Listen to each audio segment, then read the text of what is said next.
Steve Robbins here. Welcome to the Get It Done Guys quick and dirty tips to work less and do more. Neil writes in, although I've bought computers for years, I find myself unable to make a decision today.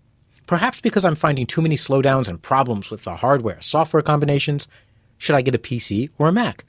Should I get the newest series of processor? Is one brand better than another? Help! Neil, you're asking a heretic for advice. I started my career as a programmer, as a super geek. These days, I'm a user. So here's my user perspective. May my fellow super geeks forgive me for what I'm about to say. People are proud of buying inexpensive computers. They quote a low price and assume they've made a smart move. Not so fast. The true cost is the purchase price of the machine plus software costs like virus scanners and disk defragmenters and office suites plus cost for service. If you're self-employed or have a life, add in the cost of time you spend fixing or maintaining your machine. Computer manufacturers love to offer you choices. They tell you one platform has 200,000 apps while the other only has 150,000 apps. Who cares? Remember, the stores and computer manufacturers make money by selling you the most expensive option. That doesn't mean you need it. Choose what you need to get stuff done and then stop. If you're always buying software, upgrading, and needing lots of choices in your software or hardware, you're not being productive. You're addicted to fun toys. Admit it. Then give in to it. Go all the way.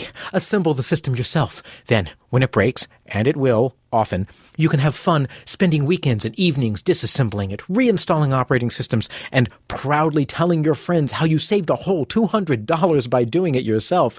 And yes, if you value your irreplaceable, precious, limited time on this planet at $0 an hour, your savings were immense. I value my time highly. In my book, Get It Done Guys, 9 Steps to Work Less and Do More, I show how learning logs help you never make the same mistake twice. I log every computer problem, what caused it, how I fixed it, and how long it took.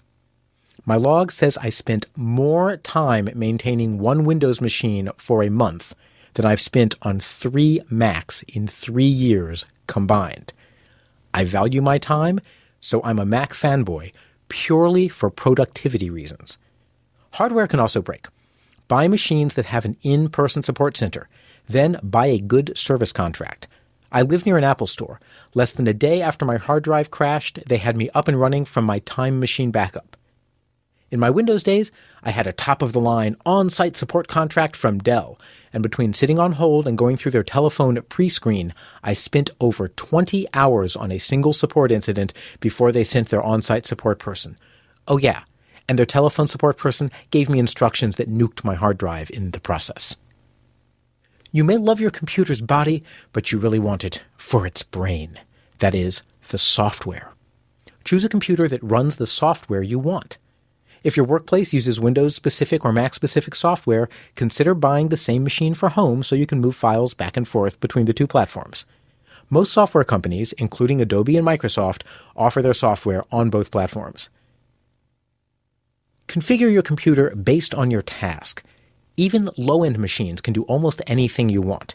If you're just using your computer for web browsing, word processing, and the occasional non-high-end game, anything you buy will be adequate. If you keep many programs open at once, buy extra memory. My 2007 iMac with 4 gigabytes of memory is as speedy as an alligator headed for a daycare center. Having 6 or 7 programs open doesn't slow it down one bit. If you do video or audio editing, get a big hard drive. Software writers seem to be in a race to fill up our hard drives with useless bloated junk, which might not leave enough space for your video or audio projects. A few video editing projects will eat up the little space that remains as fast as an alligator who's made it inside a daycare center. I have a separate 500 gigabyte drive that I use for my audio and video editing. And always get an external hard drive as a backup and use backup software that does daily backups. If you have a Mac, the included Time Machine backup software backs up hourly, and it can be used to restore your entire hard drive like magic. Buy pre-assembled systems. Maybe the wrong components can slow your system down. That's why I love buying pre-assembled machines, preferably from a company with a closed proprietary architecture. Less choice? You bet! It means everything's designed to work together, and they've tested it. I'm shallow. I just want it to work. Buy from a company that engineers their system components to work together. Or you can also use a commodity strategy. Don't buy a powerful $3,000 system that will last 3 years. Buy a $1,000 computer every year. In 3 years, you'll have 3 machines, and the third will be more powerful than the top-of-the-line system would have been if you had bought that in the first place. In summary, know why you need a computer. If it's a toy, assemble it yourself, tinker, and buy whatever will seem fun. But if it's a tool, buy the computer that is compatible with the software you need. Buy enough memory and disk space so it runs quickly and you don't spend most of your time waiting. This is Steve Robbins. Email questions to getitdone@quickanddirtytips.com and grab your copy of Get It Done Guy's 9 Steps to Work Less and Do More today. Work less, do more, and have a great life.